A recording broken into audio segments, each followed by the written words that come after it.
It is August 10th, 2017. This is Atlanta United FC Weekly, a Home Before Dark podcast. I'm Kevin Bradley.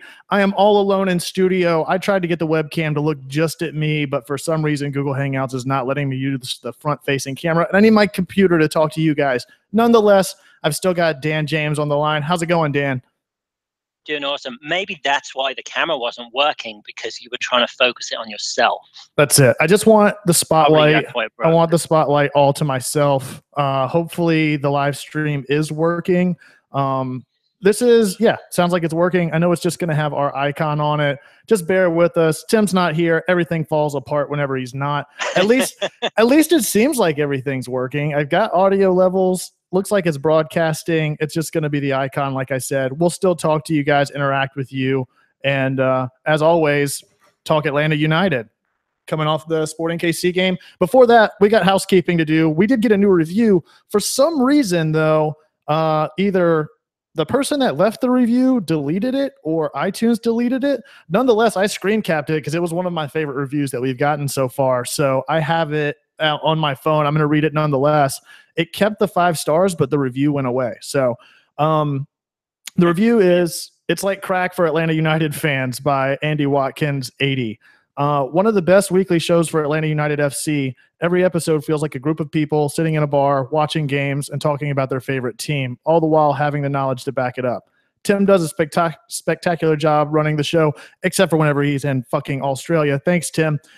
Reeling in the threads that start to run away and bringing his own thoughts to the table. Kevin brings a slightly different feel with his lightly punched up, usually whiskey commentary, but always brings a viewpoint with great insight. Dan brings his British and different viewpoints to help round out the group. None of them hold criticism or praise back, and together all three unite and deliver a must-listen/see show. # Orlando is not the South. So thanks, Andy. For some reason, like I said, your review disappeared. Maybe you're planning an even better one. That's all I can hope for. But nonetheless, the 5 stars stayed, and the 5 stripes stayed as well. Put on a hell of a show this weekend. If you want to hear your review read on the show, be sure to leave it up on iTunes or interact with us on Twitter. We see some people in the live chat here on YouTube.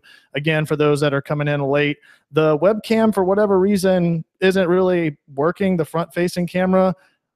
I'm really disappointed because I was looking forward to having a full hour episode with people just looking at me. But everybody's here. We're going to have some fun. Dan, how you doing, man? Hey, doing great. Thanks, Kev. Doing great. I was happy to get a point on the road. I thought that ended up being like the best we could do. But doing well. Yeah, I feel like we absolutely stole that point on the road. That was undeserved. It was one of those. I mean, at the same time, it was undeserved, and yet I can justify it as deserved because it was the first time that we had one of those head scratcher games where we were on the winning side of it, where the statistics weren't in Atlanta's favor, but we came away with a point versus what seems to be the opposite, where we dominate possession or dominate shots on goal and dominate statistically and then end up walking away with a loss or a draw at best. So, it seemed like some justice on that front, at least. I will take it, but I don't agree. I think the point was deserved. I thought it wasn't a pretty game at all, but I think we did what we needed to do to get a point and potentially even to get a win. We blocked a lot of shots. We had a lot of interceptions. We did a lot of tackling, and we didn't play our typical style that we like to see. It was, like I said, it wasn't pretty.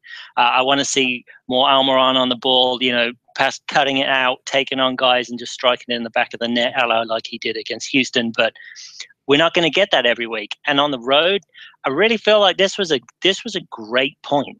I thought, Lorenowitz didn't have the best game, but the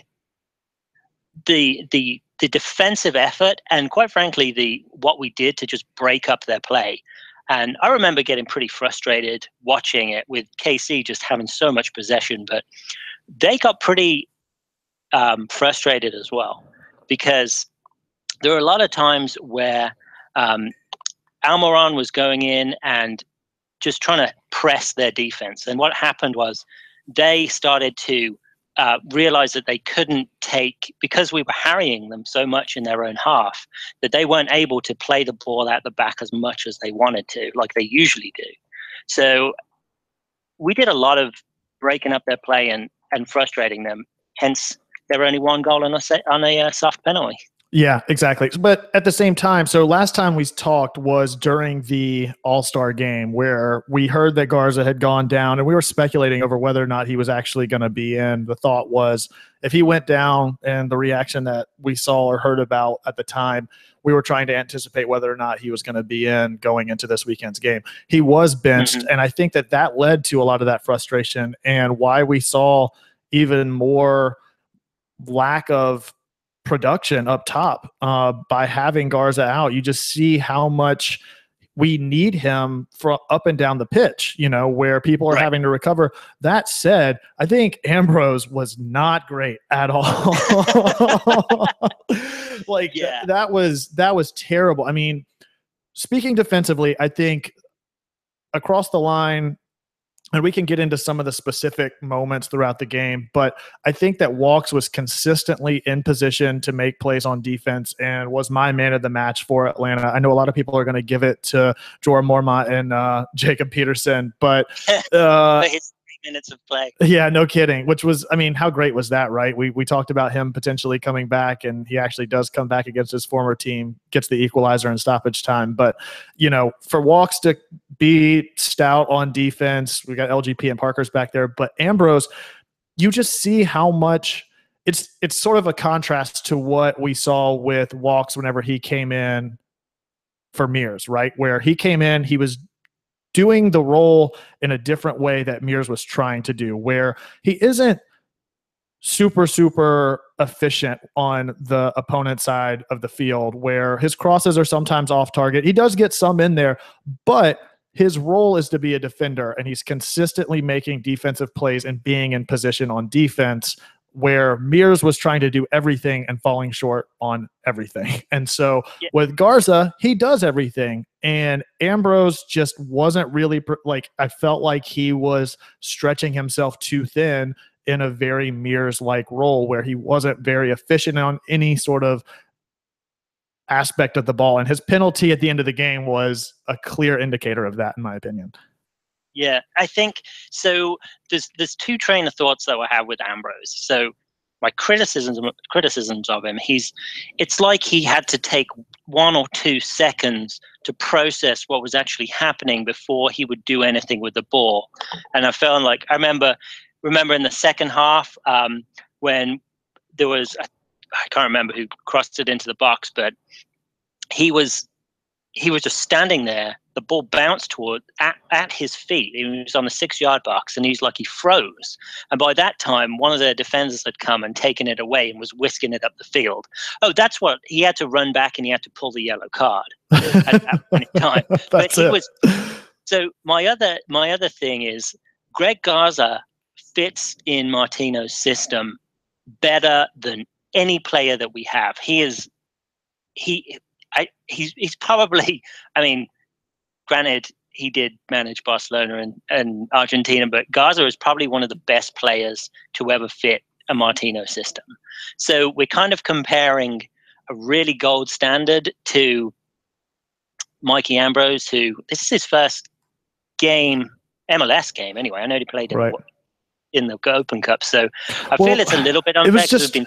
I agree with that, and we're stretched thin on defense. There wasn't really another alternative, right? Because Bloom is injured, and we couldn't really shift anybody over to that position between Bloom and Garza being injured. And now, you know, we got the Bobby Boswell signing, which we'll talk about as well, to try to shore up that defensive effort. And we're not going to put Mendes back. No, we're definitely not. But yeah, and so from the live chat, a lot of people are saying the same thing. The wavy one says Ambrose tried to play like Greg, but obviously he's not as quick.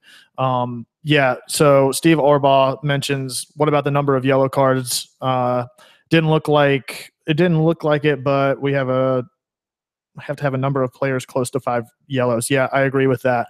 So that was another thing I wanted to talk about, and that came up on defense specifically between Larentowicz, Carmona, the late penalty on Ambrose, obviously the PK. It was just an ugly game out of Atlanta all around. Yeah. But before we get off this Garza topic, I want to just mention again,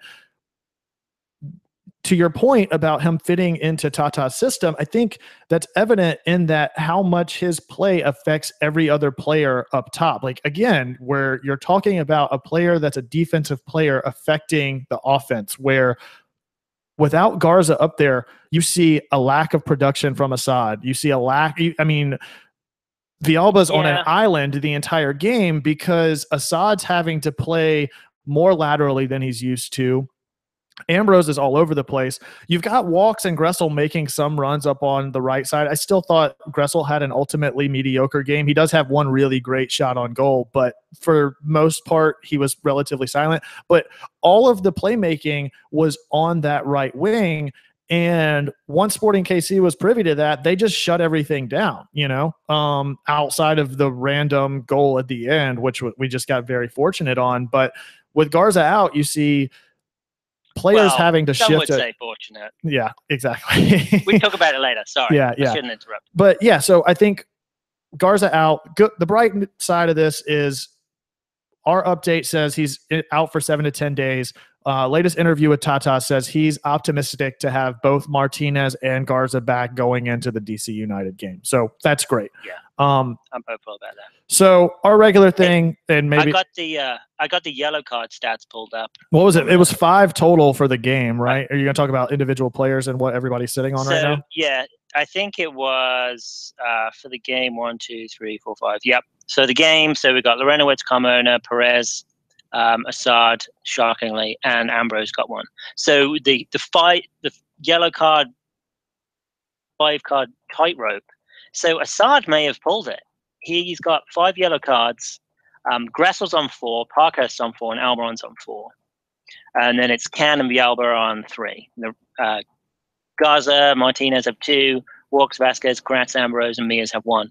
So Carmona's rocking it with 7. Attaboy, Carmona. And he almost got himself a second one. He got very, very fortunate. And I think that we saw the field judge go over and tell him, because so he slides in, gets the yellow, and then he has that secondary slide on Latif, right, where Latif goes down for a considerable amount of time, which I feel like if anybody touched him, they were on the brink of getting a card or some sort of a penalty in that game. But that's beside the point. But that second tackle by Carmona was really, really fortunate to not get that second yellow card and get him sent off. And we saw, and another topic which we'll talk about, which the VAR was implemented this weekend. So I think that the field judge actually got something in his headset that said, yeah, that probably should have been a card. And we saw him like really talk to Carmona a second time after that, like, you need to chill out. Right. So respond to some comments in the room, in the chat room. I think Larentowicz, Perez, and Assad may be out for the DC game because they have 5 yellows. So that's going to be a real shitter. Also, Walks as man of the match. Dean Worley saying Walks as man of the match. His service was subpar all game. It wasn't great, but however, me and Kevin noted on many occasions he was the guy heading out all these crosses from SKC, and right. And that's what we need. Like like I said, and that's why people are going to give Peterson man of the match, is because, and then that's typically the way man of the match goes, right? It's somebody that comes in, scores the game-winning goal or the game-tying goal late in the game. But that said, if Walks is not on defense to get that ball out of the box as many times as he did in that game, we would have been blown out. I have no doubt about that. And I think that he definitely deserves man of the match.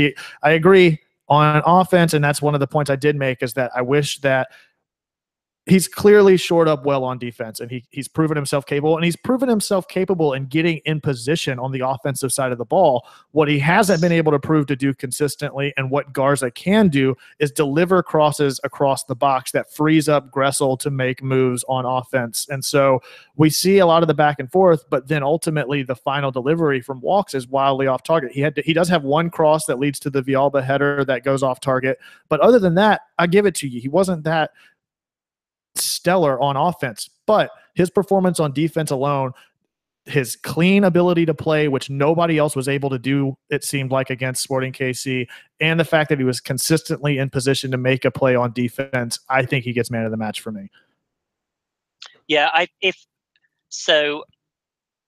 don't know. I feel like none of our crosses, I don't think we're very strong in our crosses anyway. I think we're strong on through balls, which, comes from more of a closer, narrower sort of field. With the front four trying to get those up, and maybe a Carmona in there. So I'm not too worried about Walks' delivery. It's not going to be great, and there's really not much he can do about that before he. I mean, it's not like he's going to come into the DC game and be like Mr. Cross. Right, so, right. And my man of the match, I'd actually give to my boyfriend, LGP. If it wasn't for that penalty, he would be head and shoulders. Okay, so let's talk about the penalty, because that's another thing we got to talk about. We'll talk about it alongside VAR, right? So this weekend we see the introduction of the video assisted refereeing. So my understanding of it, and I forgot to pull up the rules, maybe you can while I'm discussing it, but essentially it's implemented to override or provide a different perspective to the field judge on calls that are being made that could decide the outcome of the game. So it's only used in scenarios that are inside the 18, where there's a handball in the box that leads to a PK, or a penalty that leads to a PK, different things like that, where the line judge and the field judge is getting somebody in real time saying, hey, you should take a different look at this. A lot of opponents to it are saying, and rightfully so, what makes soccer so exciting and so intriguing is that a lot of that stuff is decided on the fly. It's up to the ref to dictate the pace of the game and to allow players to play on, so on and so forth. However, there have been a lot of instances where a ref has made a rash decision based on emotion, it seems like, or spur of the moment, that was the wrong decision, and then does not have video evidence or a system in place to overturn that, or the opposite being the case, where there's something blatant and he's just not in a position to make the call, and somebody to tell him, hey, there really should have been a call here. So this weekend was the first time we saw it. We didn't see any hugely detrimental effects to it, as far as slowing down the pace of play or anything like that. And ultimately, we still get one of those calls, like the LGP call that leads to the PK for Sporting KC, which even the announcers, I agree, it's a very, very soft call. But nonetheless, I think it's still a call, and a valid call, because and Atlanta put themselves in that position, in my opinion, because they were playing so aggressively and they were pushing Sporting KC so hard. And even though the penalty inside the box that leads to the PK may be a soft call, 2 steps before that, LGP takes a really, really nasty attack on Latif at the top of the box that could have been considered a penalty, where he doesn't get ball, and Latif just ref plays advantage, essentially. Latif gets back to the ball, and then that's where LGP comes in with a second attack that Latif takes the dive on, in my opinion, but ultimately the ref blows the whistle for. Yeah, and I think, VAR is just a reference for the referee. He doesn't have to use it. Right, he was pretty, and I think that's a good point, Kev, because he wasn't. It was a clear, decisive decision by the referee. He wasn't. He didn't even have, for the quickness that he gave the penalty. He wasn't. He didn't even need VAR in his mind. Right. And Brittany, that was the point that I was making. No, they did not use VAR in that scenario, and they should have, in my opinion. However, that sort of addresses the concerns that people are having, where they're like, oh, okay, so anytime anybody gets touched in the 18, we're going to have to go through this whole system. And that's definitely not the case. I think that there's still going to be subjectivity, but hopefully the system that's in place will keep the hugely erroneous calls, I guess I'll say, or irrational calls out of play, because I think that you can still make an argument for why KC got that PK, in my opinion. Being an Atlanta supporter and watching the foul itself, I don't agree with it. However, like I said, the fact that Atlanta was playing so aggressively, LGP had a tackle on Latif 2 steps before that could have been called. Ref played advantage, and then they lost advantage 2 steps after. I agree with the call. I still think it's soft nonetheless for where it was actually blown at. Yeah. So I totally agree with the wavy one in the chat room. Screw Latif, flopping blessing. Yeah, you're absolutely right. What a flopping guy, that guy. Yeah. Yeah, but I mean, LGP kind of got screwed in this game. I mean, he got basically his leg ripped off by Gurzo's foot. I mean, that was disgusting. Yeah. But I don't know, the announcer, I mean, he was just a douchebag, man. He was just saying, oh, it's a paper cut. I mean, he was being sarcastic, which I don't think many people understood, but I still think he was being an idiot. And then he totally contradicted himself, saying, when Latif got fouled by Carmona. So I really didn't see any difference in aggression between Carmona fouling Latif at that point and Gurzo getting LGP. No, at all. So. Not at all. So that said, what are your thoughts on VAR? What do you guys think in the chat? Who was it? Pierce. Yeah, Pierce, you're right. It can't be used on subjective calls like whether or not it was a soft PK call. You're absolutely right. Only inaccurate calls. So what do you guys think? I guess a lot of people are concerned that it's going to change the face of the game. Personally, I'm optimistic. One weekend into it, I'm okay with it as long as it stays a rapid communication, which I think that's what Dean Worley's saying. It's good if it's used quickly.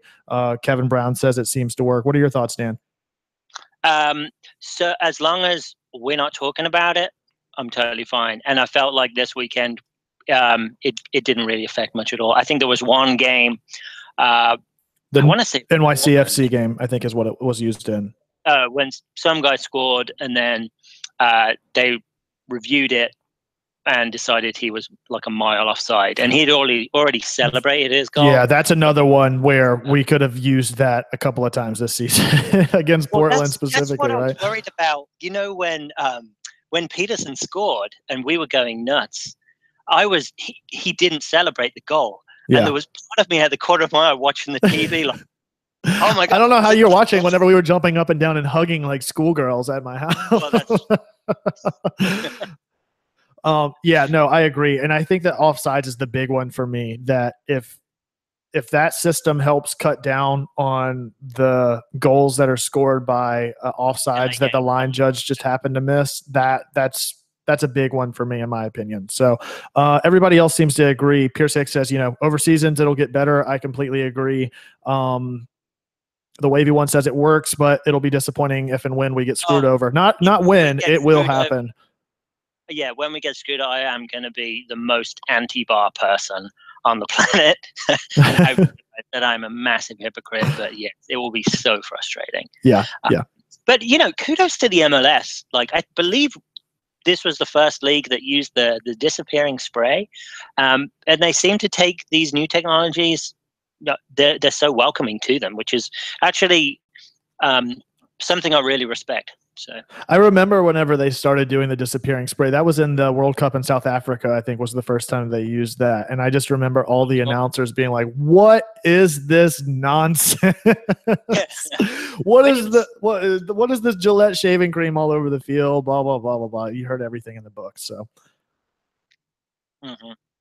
All right, so back to the game. What were some of your my big positive, obviously, is Walks. I thought he had a great game. I think the defense in general, outside of there's a lot of negatives, and we can get into more of that for sure. But positives, I thought Walks played a hell of a game. There's not without criticism on the offensive side of the ball.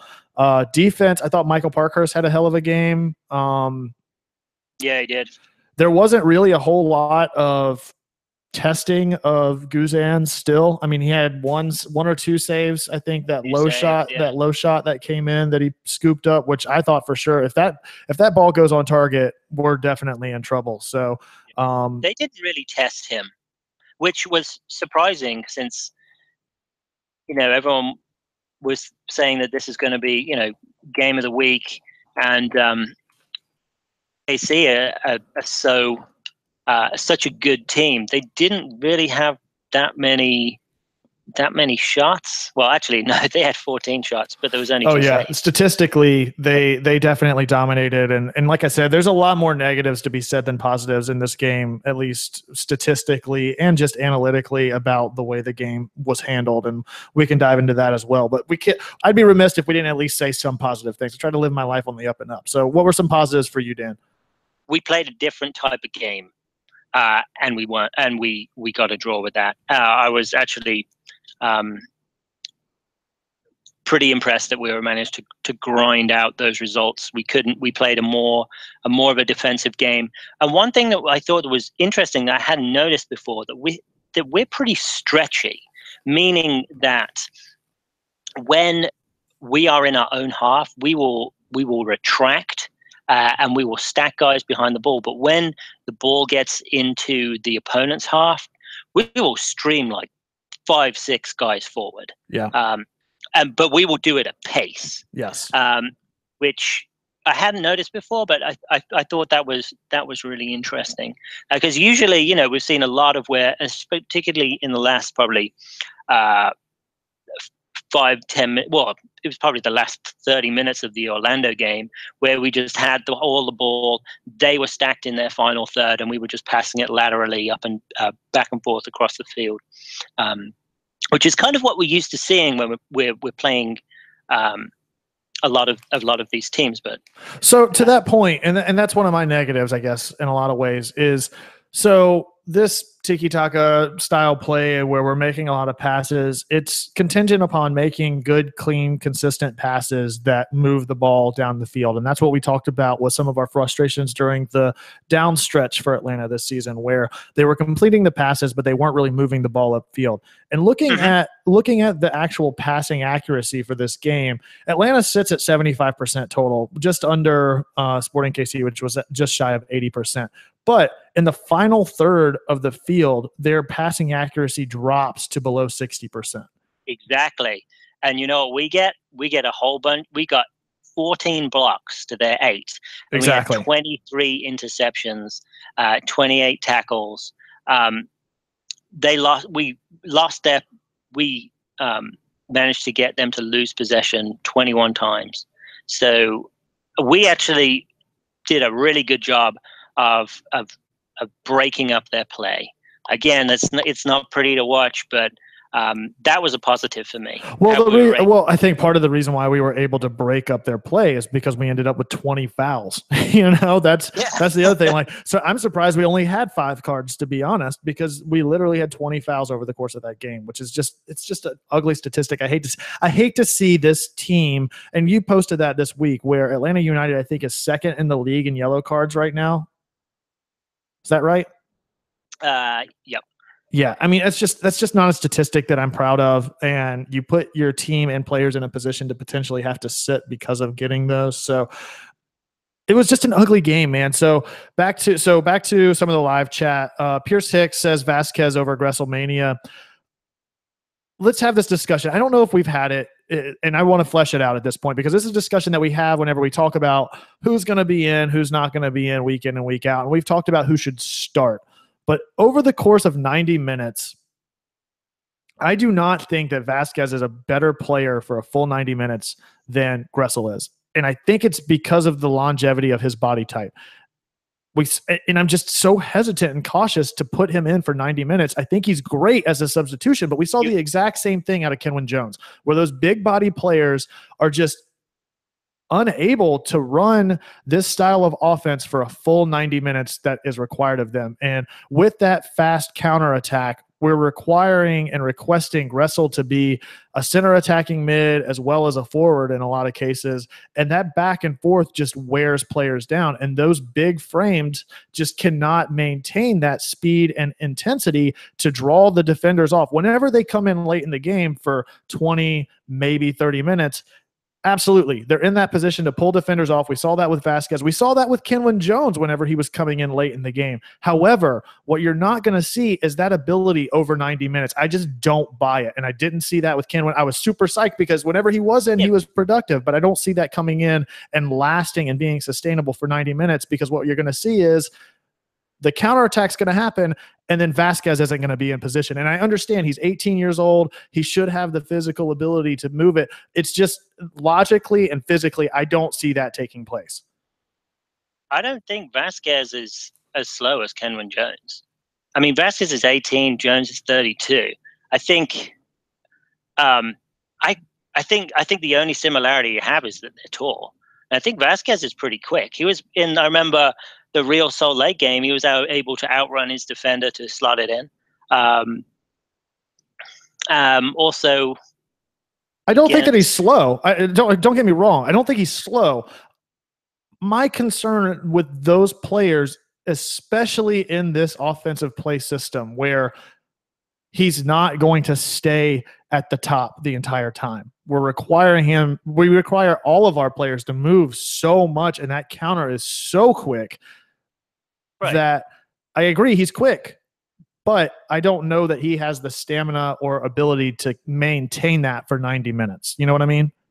That's where my concern is. I would say he's got the stamina to maintain it for 90 minutes, probably 1,000% more than Kenwyne Jones. Oh, I agree. But is it as much as, is it going to give you more than what Gressel's providing? And that's coming with saying that Gressel hasn't been. We don't know. Right. And in the past 3 games, Gressel hasn't been able to do it. Right. That's true. I'll give you that. I mean, it's getting harder and harder to make that argument because Gressel has been so limited and so non-existent, it seems like, in any sort of facet of the game. So if anything, it seems like there should be some sort of discussion because Gressel has an innate ability to cross the ball. We saw that whenever Martinez was in, where he was linking up with him. But for some reason, something's taken place with him and Walks where I feel like Walks and him should be running crossing routes opposite to what Garza and Assad do, where having Walks cut in. Yeah, have Walks cut in to feed Gressel, who's a better and more innate crosser. And then once the ball's distributed to Gressel, you can pull off to get back into position defensively, but you're not forcing Walks to play as laterally. You're distributing the ball to somebody that's better at putting it inside the box for somebody to make a play on, like Villalba or Almiron or whoever. And then Walks is able to get back into position, and you still maintain that lateral movement on the wing without forcing Walks to make those plays, which he's been so inconsistent at doing.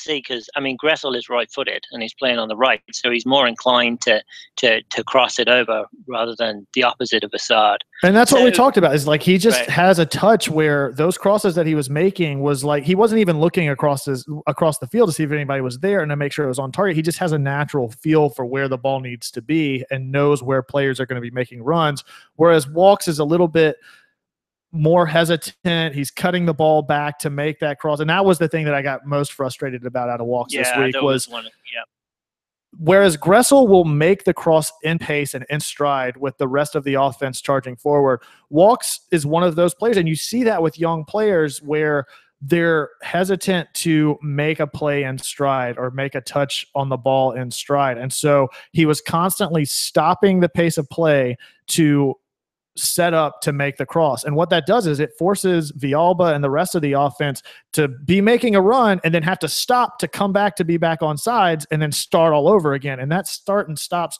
back and forth inside the box just kills it completely. And then that's whenever the turnover happens and Walks has obviously got to get back to defense. So I think teams have just sussed Gressel out a little bit.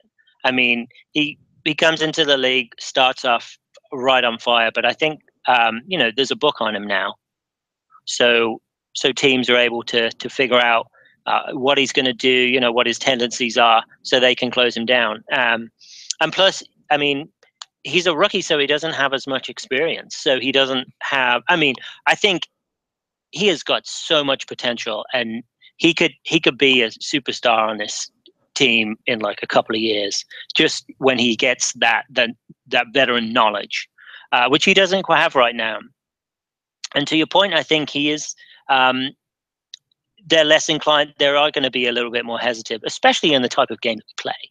So there was one actually great link up between LGP and Gressel where LGP was running up the middle, passed it off to Gressel, and Gressel had that shot that went wide. Yeah, that wide right shot. Yeah, it was a nice rip. LGP was calling him out and telling him what to do. Right. And LGP was running right in there to clean up any sort of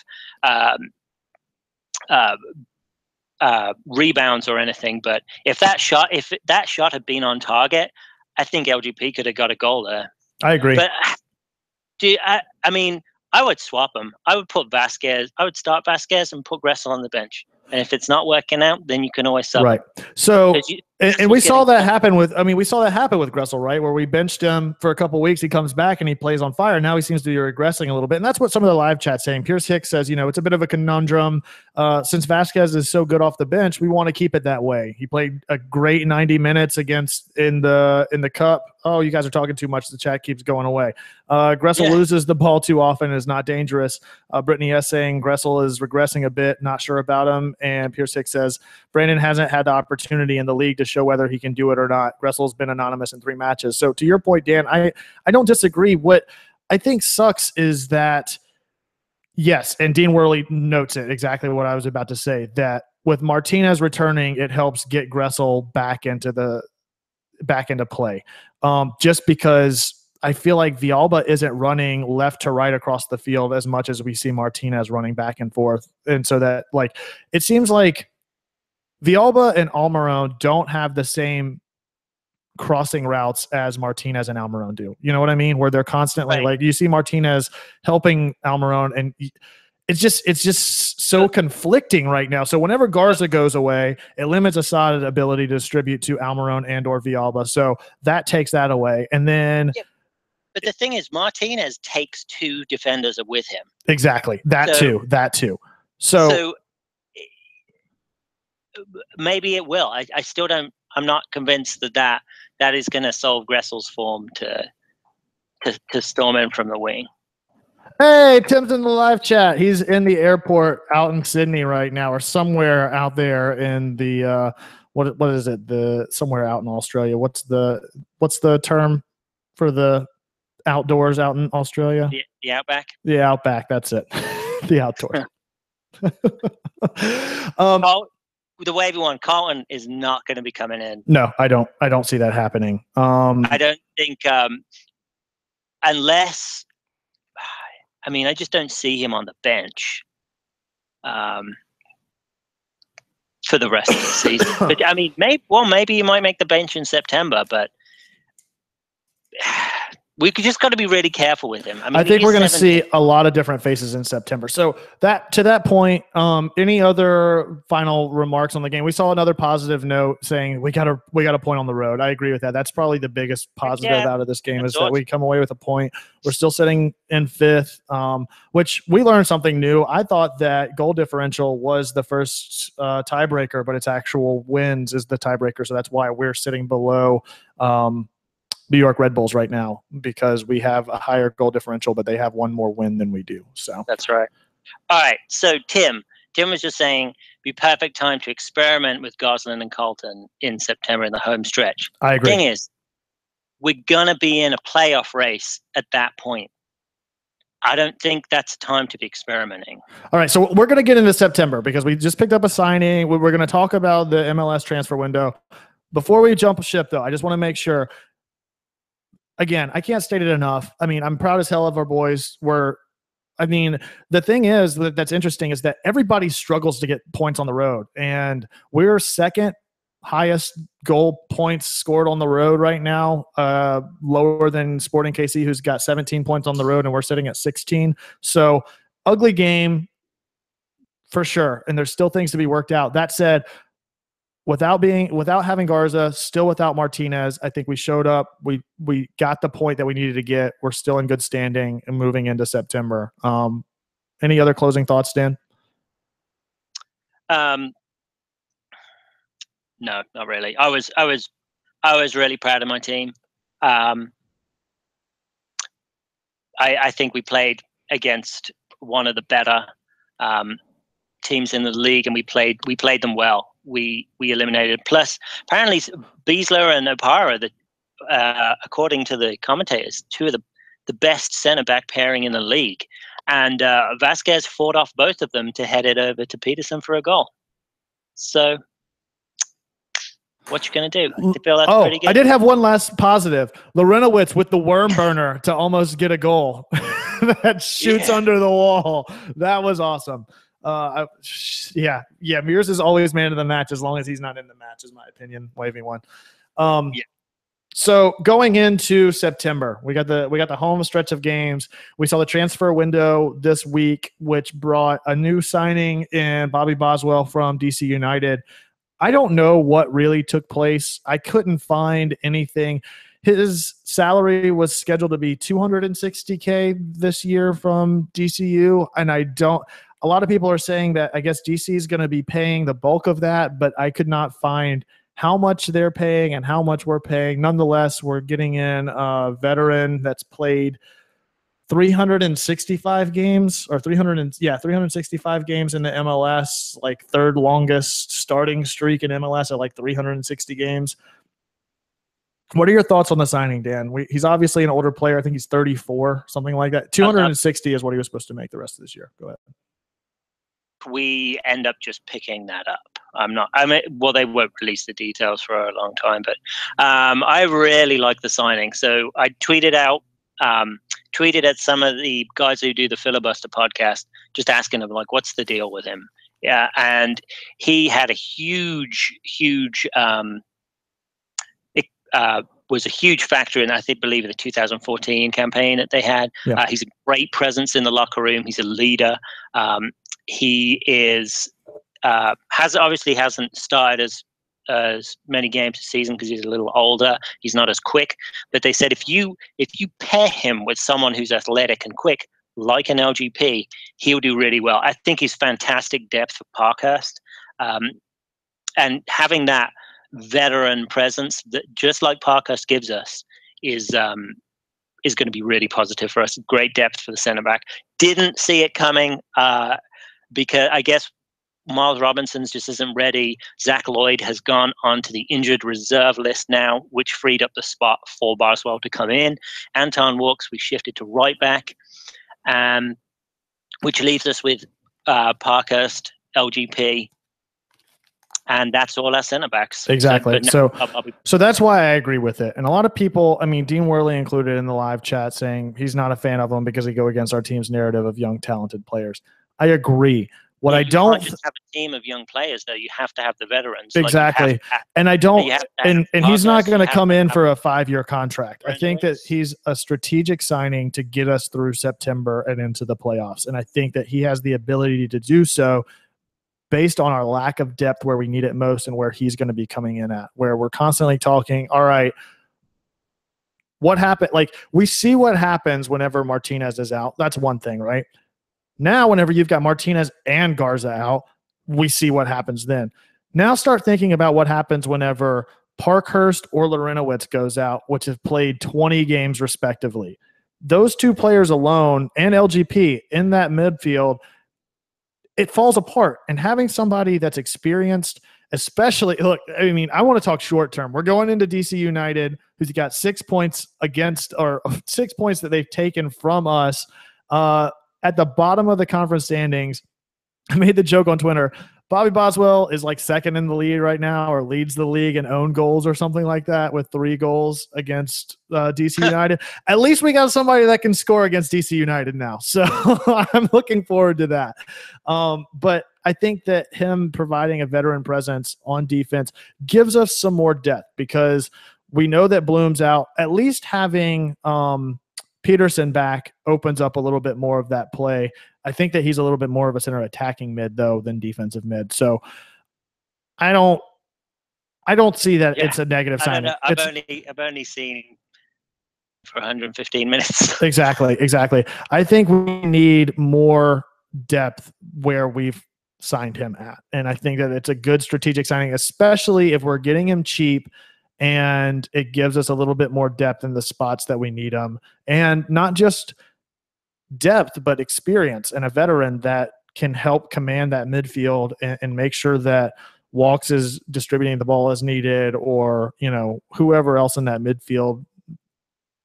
Almiron even. I mean, Almiron you kind of just let go, but just to shore some of that up with Gressel. Yeah. I mean, we do have a lot of young, talented players, but like you said, Dan, we can't have an entire team of it. And I think having a veteran, especially on defense, where we've seen a little bit of a change of the tide, right? Where we were seeing a stretch there where it seemed like every week we were talking, what the hell is what do we expect out of this defense? You know, set pieces were awful. I still think that we're not great. I think that at least having Guzan back there, we've got a little bit of a better presence.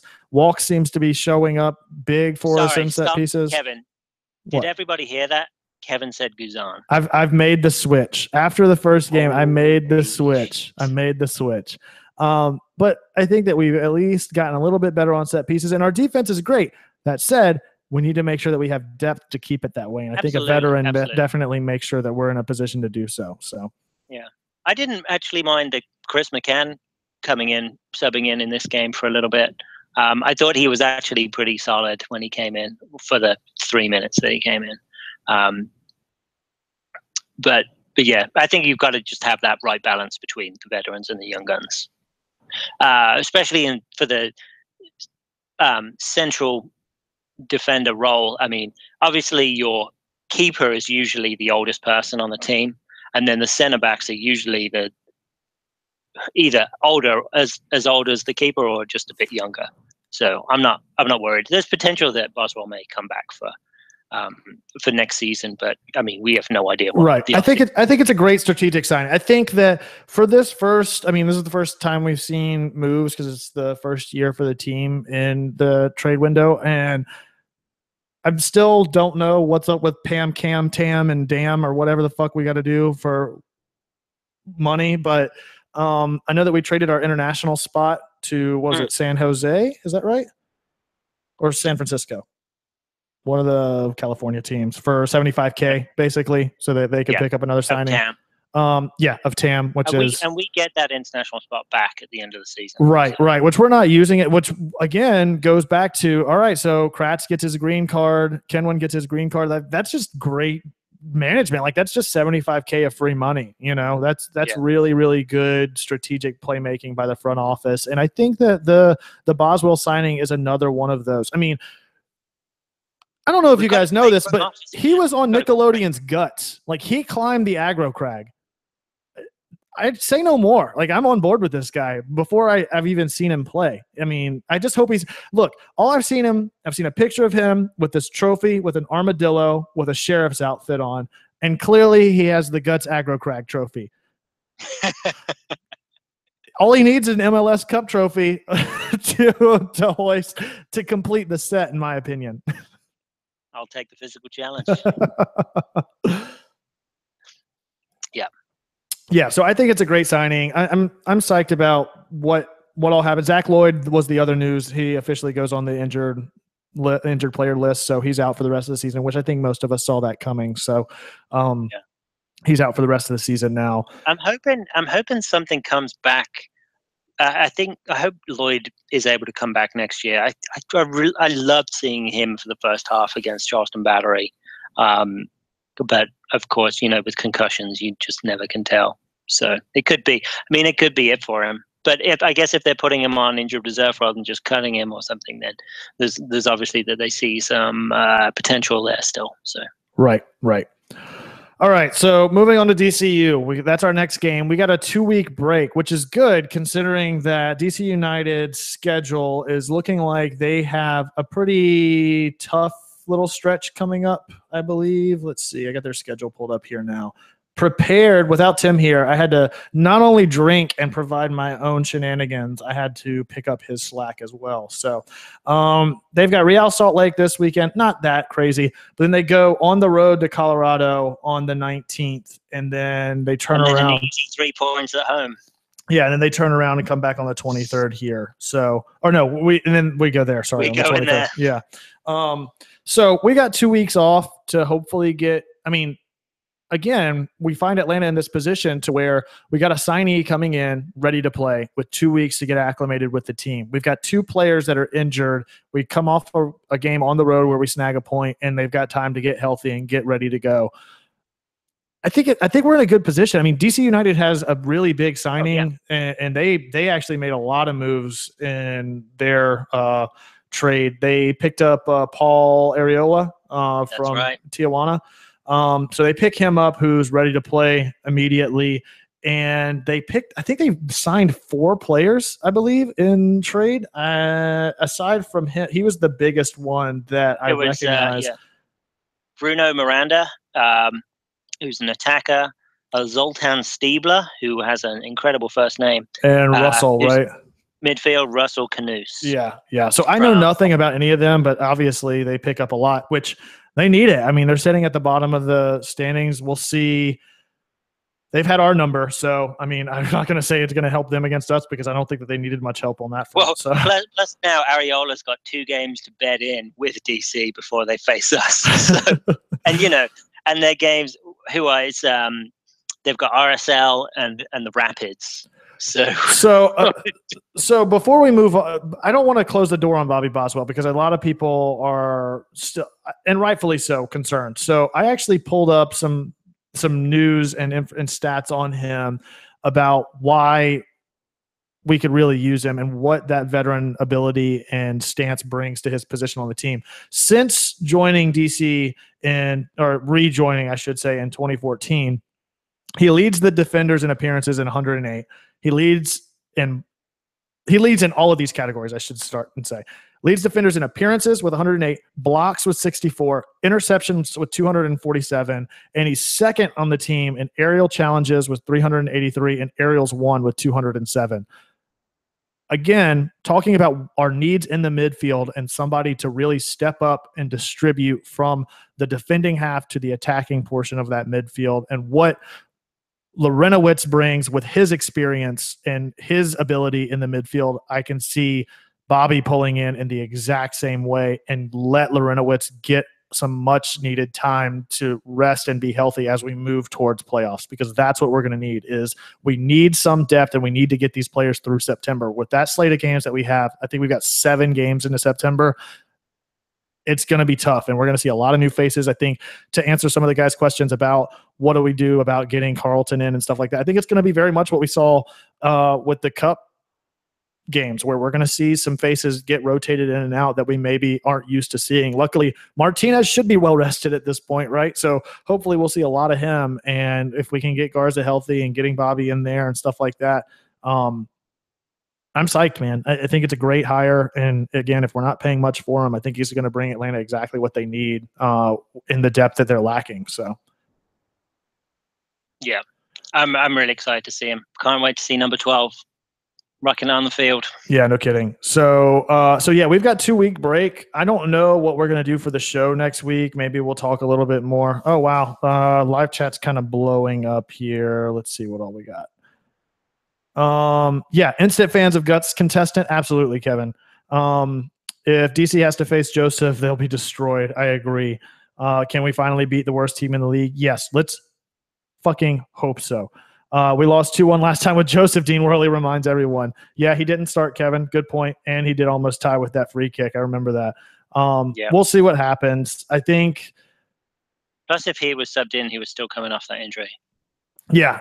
And the big thing, and Dean Worley harps on that, is that he's definitely a face that makes the entire team better. Again, getting back to undoubtedly back to how we opened up this show, talking about what a lack of Martinez has done, and then subsequently what a lack of Garza has done, and how much those players in particular. And we see the same thing. We saw the same thing. Like, the thing about soccer is a player's only as good as his supporting cast, essentially, right? Because you can't just march down the field by yourself. You have to have a certain awareness and ability and chemistry with the players around you. And these players have been playing together, and they're still so young to begin with, that you see that disrupted much more so because they are so young and this team is so new.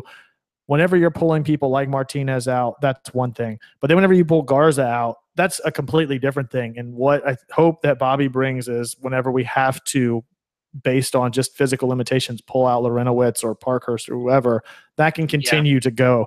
Well, the thing is with Garza, last against SKC, that's the only game he's missed. He's been there right, exactly. all the time. So I feel, and plus we were playing Kansas City, which are one of the better teams in the league. So I'm not ready to rule out that we're terrible without Garza. I think he's fantastic. But I'd want to see at least 2 more games without him to really give a really tested assessment about him not being. I agree with that. You're right. But the only thing, we're going to have games where some players are going to be pulled out. But the thing is, all these players train with each other all week in, week out. Yeah. So they understand each other.